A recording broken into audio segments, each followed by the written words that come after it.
this year, it's 360 students, but they're from all over the world, you know?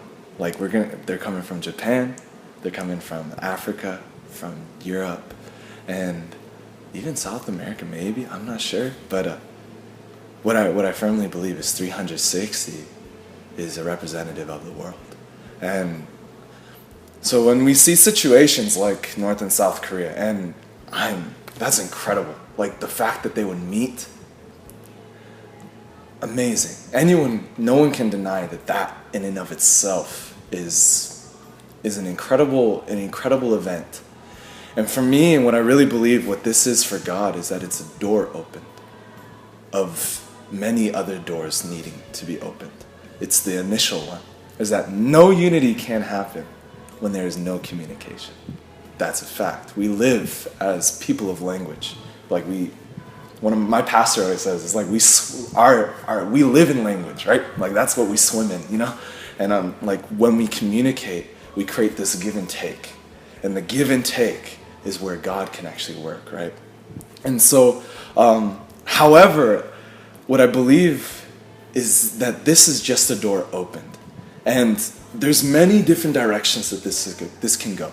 Unity, in my firm belief, does not happen on an economic level or for a political reason. Unity happens within the heart, right? So although they're shaking hands, we have to really look at that and see it, okay, they're shaking their hands maybe for a political reason, maybe, and maybe for their own agendas, but this opens the door to one day they will shake hands as actual brothers, and in their hearts actually long for unity. The kind of unity that's, like where I look at you and I see not just like a North Korean, or I just see Masa, right? I see actually like you're my brother and I'll do everything. I'll sacrifice everything so that I can make you happy. I'm there for you. And that's something, we're not there yet. And it takes a lot to get there. So the significance of bringing 360 people to this trip is nuts. We are standing as a representation of the world. We're going to Korea. If you don't know, HyoJeong trip, we're going to Korea. And we're going to stand there, we're going to represent the world, and we're going to show that it is not just Korea that cares. The world really cares. And not just that, but cares about unity of heart. And that's something that needs to happen. Is that even if North and South Korea were to unite today, would people actually have a change of heart? Would people actually have changed in who they are and the way they dictate themselves? No. And we see that in East and West Germany. Although the Berlin Wall fell down, there was still divisions, there were still factions, there was still fighting. The unity that needs to be brought about needs to come first with like an education. People need to get educated on this idea of a culture of heart. And that a culture of heart is centered on God. Has to be, right? It's centered on God.